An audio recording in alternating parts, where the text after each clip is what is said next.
بسم الله الرحمن الرحيم. قال ألم أقل لك إنك لن تستطيع معي صبرا قال إن سألتك عن شيء بعدها فلا تصاحبني قد بلغت من لدني عذرا فانطلقا حتى إذا أتيا أهل قرية استطعما أهلها فأبوا أن يضيفوهما فوجدا فيها جدارا يريد أن ينقض فقام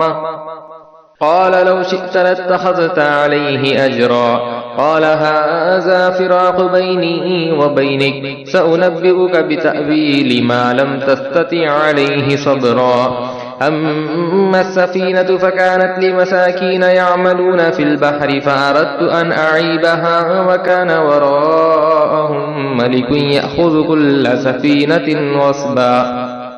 وأما الغلام فكان أبواه مؤمنين فخشينا أن يرهقهما طغيانا وكفرا فأردنا أن يبدلهما ربهما خيرا منه زكاة وأقرب رحما وأما الجدار فكان لغلامين يتيمين في المدينة وكان تحته كنز لهما وكان أبوهما صالحا فأراد ربك أن يبلغا أشدهما ويستخرجا كنزهما رحمة من ربك وما فعلته عن أمري ذلك تأويل ما لم تستطع عليه صبرا ويسألونك عن ذي القرنين قل سأتلو عليكم منه ذكرا إنا مكنا له في الأرض وآتيناه من كل شيء سببا فأتبع سببا حتى إذا بلغ مغرب الشمس وجدها تغرب في عين حمئة ووجد عندها قوما قالوا يا ذا القرنين إما أن تعذب وإما أن تتخذ فيهم حسنا قال أما من ظلم فسوف نعذبه ثم يرد إلى ربه فيعذبه عذابا نكرا وأما من آمن وعمل صالحا فله جزاء الحسنى وسنقول له من أمرنا يسرا ثم أتبع سببا حتى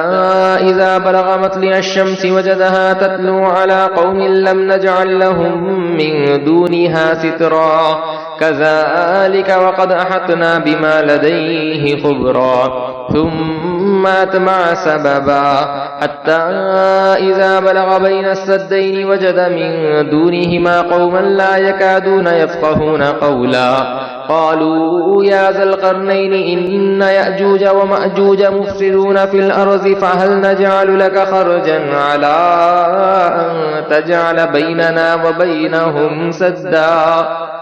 قال ما مكنني فيه ربي خير فأعينوني بقوة أجعل بينكم وبينهم ردما آتوني زبر الحديد حتى إذا ساوى بين الصدفين قال انفخوا حتى إذا جعله نارا قال آتوني أفرغ عليه قطرا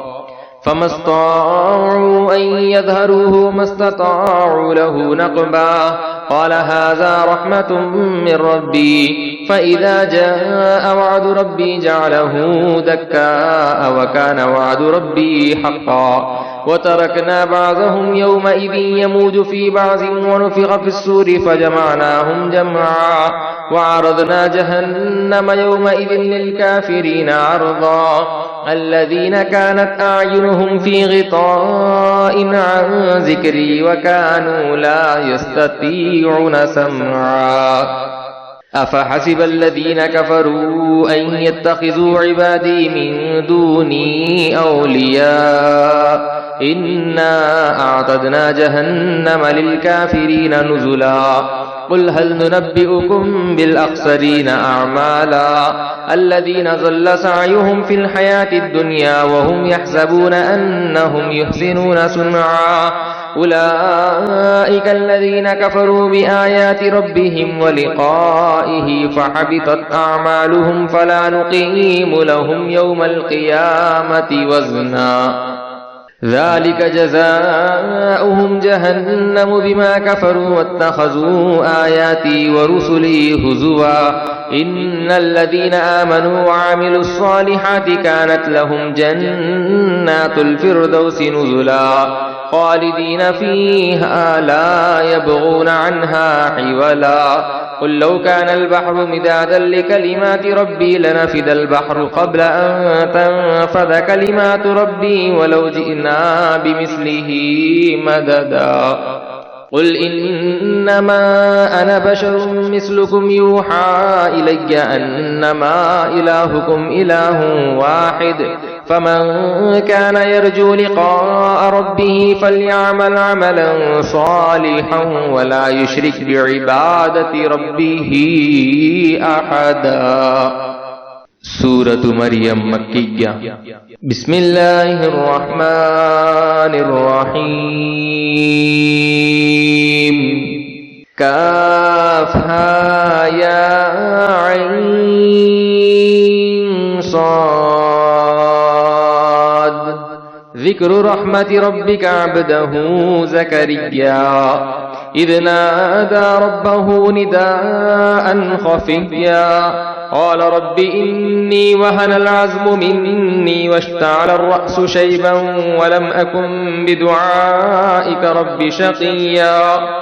وإني خفت الموالي من ورائي وكانت امرأتي عاقرا فهب لي من لدنك وليا يرثني ويرث من آل يعقوب واجعله رب رضيا يا زكريا إنا نبشرك بغلام اسمه يحيى لم نجعل له من قبل سميا قال رب أنى يكون لي غلام وكانت امرأتي عاقرا وقد بلغت من الكبر عتيا قال كذلك قال ربك هو علي هين وقد خلقتك من قبل ولم تك شيئا قال رب اجعل لي آية قال آيتك ألا تكلم الناس 3 ليال سويا فخرج على قومه من المحراب فأوحى إليهم أن سبحوا بكرة وعشيا يا يحيى خذ الكتاب بقوة وآتيناه الحكم صبيا وحنانا من لدنا وزكاة وكان تقيا وبرا بوالديه ولم يكن جبارا عصيا وسلام عليه يوم ولد ويوم يموت ويوم يبعث حيا واذكر في الكتاب مريم إذ انتبذت من أهلها مكانا شرقيا فاتخذت من دونهم حجابا فأرسلنا إليها روحنا فتمثل لها بشرا سويا قالت إني أعوذ بالرحمن منك إن كنت تقيا قال إنما أنا رسول ربك لأهب لك غلاما زكيا قالت أنى يكون لي غلام ولم يمسسني بشر ولم أك بغيا قال كذلك قال ربك هو علي هين ولنجعله آية للناس ورحمة منا وكان أمرا مقضيا فحملته فانتبذت به مكانا قصيا فأجاءها المخاض إلى جذع النخلة قالت يا ليتني مت قبل هذا وكنت نسيا منسيا فناداها من تحتها ألا تحزني قد جعل ربك تحتك سريا وهزي إليك بجذع النخلة تساقط عليك رطبا جنيا فكلي واشربي وقري عينا فإما ترين من البشر أحدا فقولي إني نذرت للرحمن صوما فلن أكلم اليوم إنسيا فأتت به قومها تحمله قالوا يا مريم لقد جئت شيئا فريا يا أخت هارون ما كان أبوك امرأ سوء وما كانت أمك بغيا فأشارت إليه قالوا كيف نكلم من كان في المهد صبيا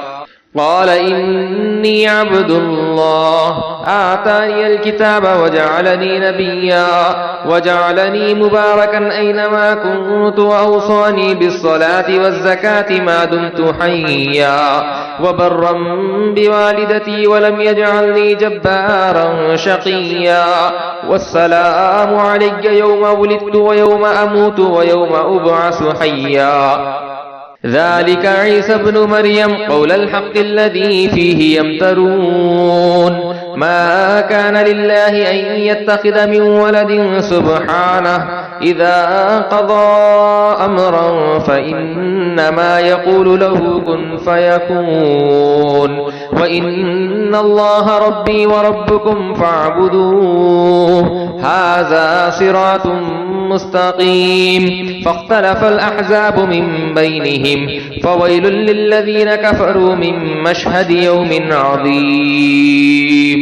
أسمع بهم وأبصر يوم يأتوننا لكن الظالمون اليوم في ضلال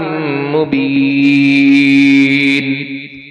وأنذرهم يوم الحسرة إذ قضي الأمر وهم في غفلة وهم لا يؤمنون إنا نحن نرث الأرض ومن عليها وإلينا يرجعون واذكر في الكتاب إبراهيم إنه كان صديقا نبيا إذ قال لأبيه يا أبت إنم تعبد ما لا يسمع ولا يبصر ولا يغني عنك شيئا يا أبت إني قد جاءني من العلم ما لم يأتك فاتبعني أهدك صراطا سويا يا أبت لا تعبد الشيطان إن الشيطان كان للرحمن عصيا يا أبت إني أخاف أن يمسك عذاب من الرحمن فتكون للشيطان وليا قال أراغب أنت عن آلهتي يا إبراهيم لئن لم تنته لأرجمنك واهجرني مليا قال سلام عليك سأستغفر لك ربي إنه كان بي حفيا وأعتزلكم وما تدعون من دون الله وأدعو ربي عسى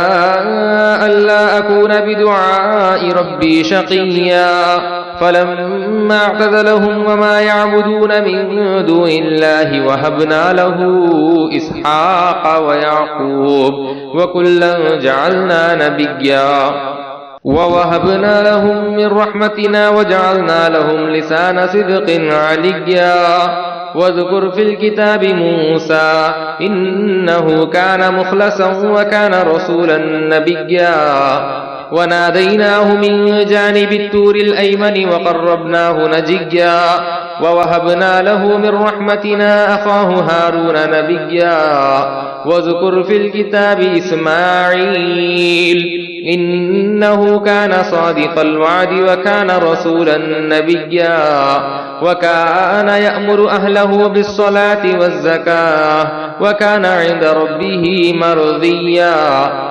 واذكر في الكتاب إدريس إنه كان صديقا نبيا ورفعناه مكانا عليا أولئك الذين أنعم الله عليهم من النبيين ومن ذرية آدم وممن حملنا مع نوح ومن ذرية إبراهيم وإسرائيل وممن هدينا واجتبينا إذا تتلى عليهم آيات الرحمن خروا سجدا وبكيا فخلف من بعدهم خلف أضاعوا الصلاة واتبعوا الشهوات فسوف يلقون غيا إلا من تاب وآمن وعمل عملا صالحا صالحا فأولئك يدخلون الجنة ولا يظلمون شيئا جنات عدن التي وعد الرحمن عباده بالغيب إنه كان وعده مأتيا لا يسمعون فيها لغوا إلا سلاما ولهم رزقهم فيها بكرة وعشيا تلك الجنة التي نورث من عبادنا من كان تقيا وما نتنزل إلا بأمر ربك له ما بين أيدينا وما خلفنا وما بين ذلك وما كان ربك نسيا رب السماوات والأرض وما بينهما فاعبده واصطبر لعبادته هل تعلم له سميا ويقول الإنسان أإذا ما مت لسوف أخرج حيا أولا يذكر الإنسان أنا خلقناه من قبل ولم يك شيئا فوربك لنحشرنهم والشياطين ثم لنحضرنهم حول جهنم جثيا ثم لننزعن من كل شيعة أيهم أشد على الرحمن عتيا ثم لنحن أعلم بالذين هم أولى بها صليا وإن منكم إلا واردها كان على ربك حتما مقضيا ثم ننجي الذين اتقوا ونذر الظالمين فيها جثيا وإذا تتلى عليهم آياتنا بينات قال الذين كفروا للذين آمنوا أي الفريقين خير مقاما وأحسن نديا وكم أهلكنا قبلهم من قرن هم أحسن أثاثا ورئيا قل من كان في الضلالة فليمدد له الرحمن مدا حتى إذا رأوا ما يوعدون إما العذاب وإما الساعة فسيعلمون من هو شر مكانا وأضعف جندا ويزيد الله الذين اهتدوا هدى والباقيات الصالحات خير عند ربك ثوابا وخير مردا أفرأيت الذي كفر بآياتنا وقال لأوتين مالا وولدا أطلع الغيب أم اتخذ عند الرحمن عهدا كلا سنكتب ما يقول ونمد له من العذاب مدا ونرثه ما يقول ويأتينا فردا واتخذوا من دون الله آلهة ليكونوا لهم عزا كلا سيكفرون بعبادتهم ويكونون عليهم ضدا ألم تر أنا أرسلنا الشياطين على الكافرين تؤزهم أزا فلا تعجل عليهم إنما نعد لهم عدا يوم نحشر المتقين إلى الرحمن وفدا ونسوق المجرمين إلى جهنم بردا لا يملكون الشفاعة إلا من اتخذ عند الرحمن عهدا وقالوا اتخذ الرحمن ولدا لقد جئتم شيئا إدا تكاد السماوات يتفطرن منه وتنشق الأرض وتخر الجبال هدا أن دعوا للرحمن ولدا وما ينبغي للرحمن أن يتخذ ولدا إن كل من في السماوات والأرض إلا آتي الرحمن عبدا لقد أحصاهم وعدهم عدا وكلهم آتيه يوم القيامة فردا إن الذين آمنوا وعملوا الصالحات سيجعل لهم الرحمن ودا فإنما يسرناه بلسانك لتبشر به المتقين وتنذر به قوما لدا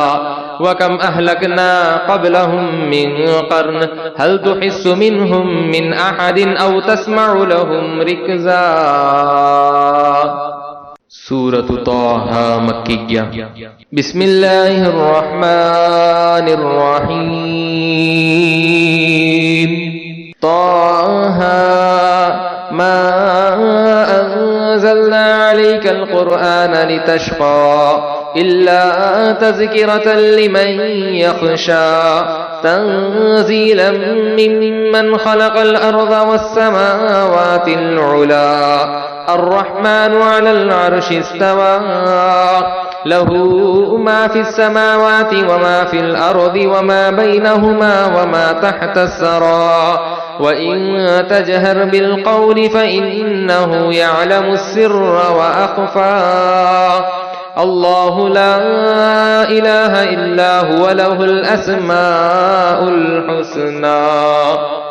وهل أتاك حديث موسى إذ رأى نارا فقال لأهلهم كثوا إني آنست نارا لعلي آتيكم منها بقبس أو أجد على النار هدى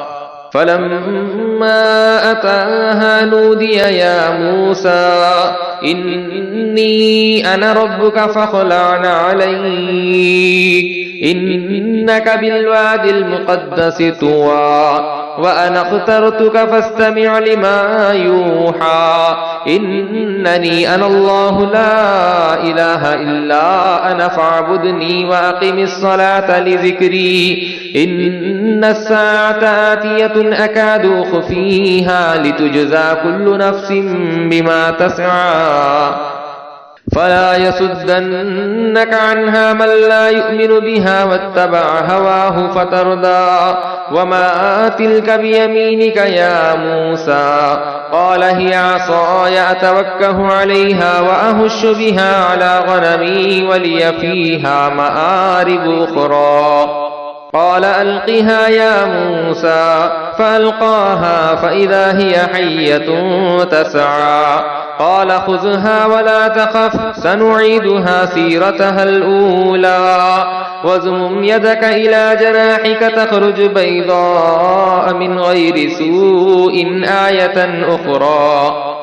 لنريك من آياتنا الكبرى اذهب إلى فرعون إنه طغى قال رب اشرح لي صدري ويسر لي أمري واحلل عقدة من لساني يفقه قولي واجعل لي وزيرا من أهلي هارون أخي اشدد به أزري وأشركه في أمري كي نسبحك كثيرا ونذكرك كثيرا إنك كنت بنا بصيرا قال قد أوتيت سؤلك يا موسى ولقد مننا عليك مرة أخرى إذ أوحينا إلى أمك ما يوحى أن اقذفيه في التابوت فاقذفيه في اليم فليلقه اليم بالساحل يأخذه عدو لي وعدو له وألقيت عليك محبة مني ولتصنع على عيني إذ تمشي أختك فتقول هل أدلكم على من يكفله فرجعناك إلى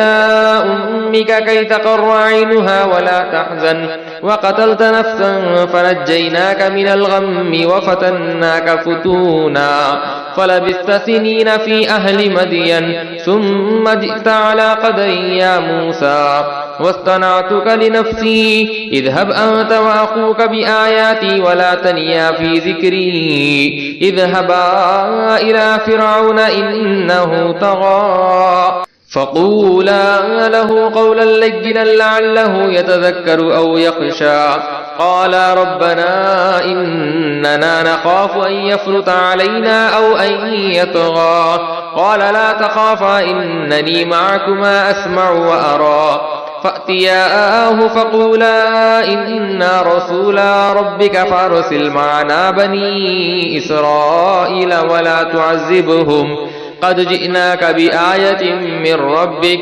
والسلام على من اتبع الهدى إنا قد أوحي إلينا أن العذاب على من كذب وتولى قال فمن ربكما يا موسى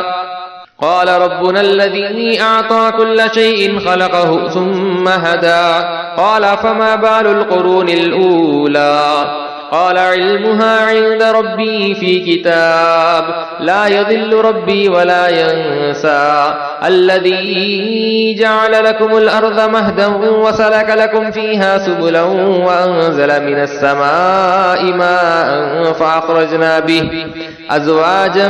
من نبات شتى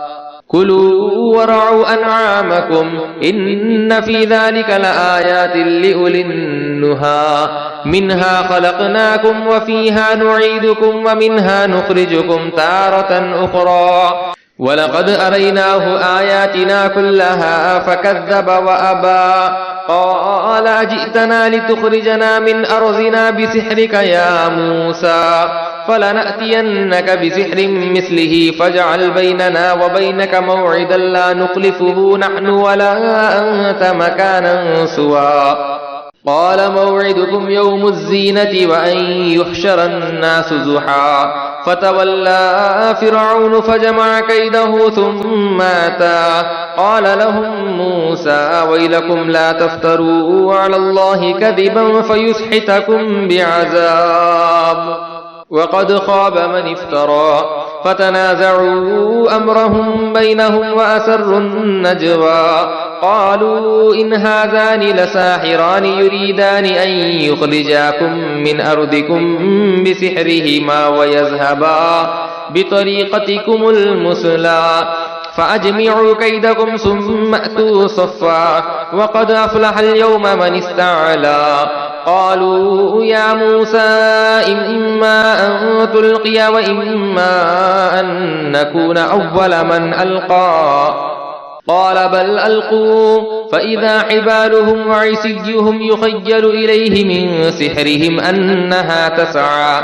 فأوجس في نفسه خيفة موسى قلنا لا تخف إنك أنت الأعلى وألق ما في يمينك تلقف ما صنعوا إنما صنعوا كيد ساحر ولا يفلح الساحر حيث أتى فألقي السحرة سجدا قالوا آمنا برب هارون وموسى قال آمنتم له قبل أن آذن لكم إنه لكبيركم الذي علمكم السحر فلأقطعن أيديكم وأرجلكم من خلاف ولأصلبنكم في جذوع النخل ولتعلمن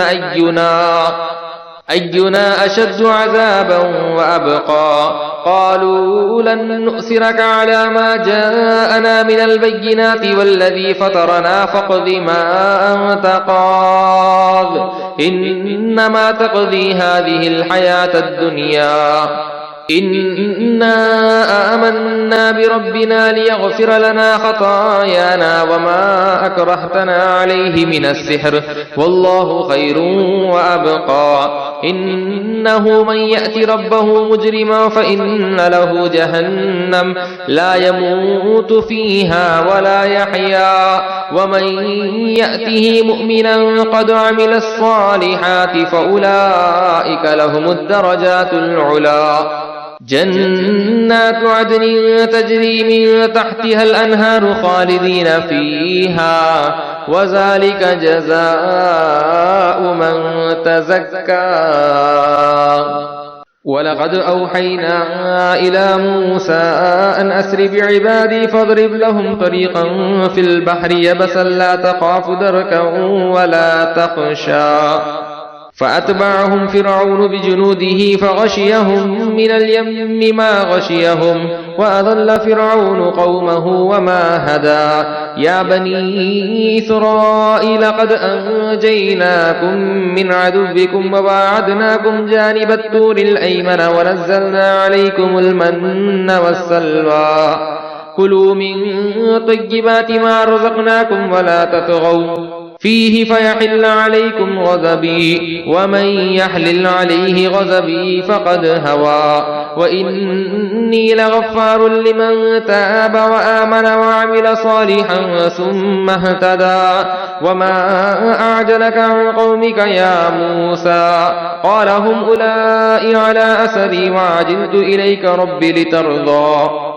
قال فإنا قد فتنا قومك من بعدك وأضلهم السامري. فرجع موسى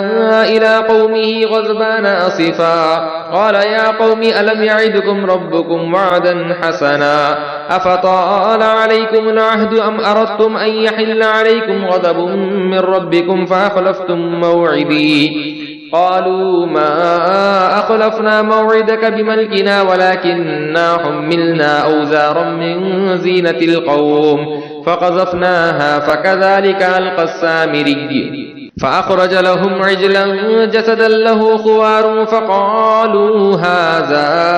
إلهكم وإله موسى فنسي. أفلا يرون ألا يرجع إليهم قولا ولا يملك لهم ضرا ولا نفعا. ولقد قال لهم هارون من قبل يا قوم إنما فتنتم به وإن ربكم الرحمن فاتبعوني وأطيعوا أمري. قالوا لن نبرح عليه عاكفين حتى يرجع إلينا موسى. قال يا هارون ما منعك إذ رأيتهم ضلوا ألا تتبعن أفعصيت أمري. قال يا ابن أم لا تأخذ بلحيتي ولا برأسي إني خشيت أن تقول فرقت بين بني إسرائيل ولم ترقب قولي. قال فما خطبك يا سامري؟ قال بصرت بما لم يبصروا به فقبضت قبضة من أثر الرسول فنبذتها وكذلك سولت لي نفسي. قال فاذهب فإن لك في الحياة أن تقول لا مساس وإن لك موعدا لن تخلفه وانظر إلى إلهك الذي ظلت عليه عاكفا لنحرقنه ثم لننسفنه في اليم نسفا. إنما إلهكم الله الذي لا إله إلا هو وسع كل شيء علما. كذلك نقص عليك من أنباء ما قد سبق وقد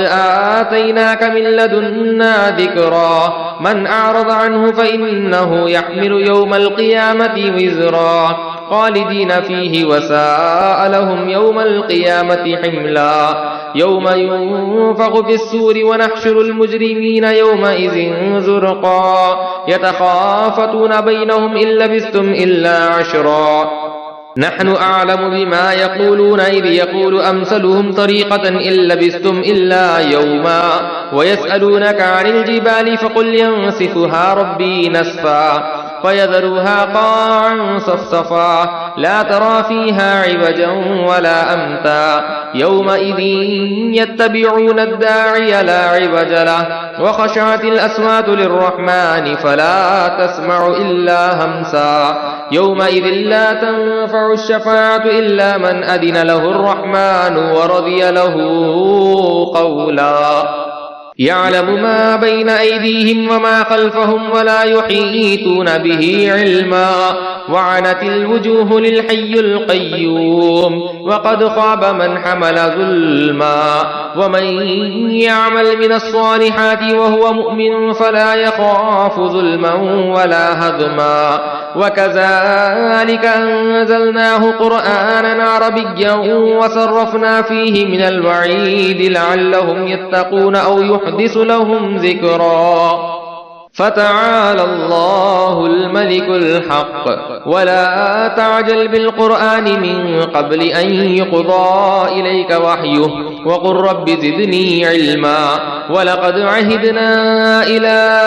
آدم من قبل فنسي ولم نجد له عزما. وإذ قلنا للملائكة اسجدوا لآدم فسجدوا إلا إبليس أبى. فقلنا يا آدم إن هذا عدو لك ولزوجك فلا يخرجنكما من الجنة فتشقى. إن لك ألا تجوع فيها ولا تعرى وأنك لا تظمأ فيها ولا تضحى. فوسوس إليه الشيطان قال يا آدم هل أدلك على شجرة الخلد وملك لا يبلى.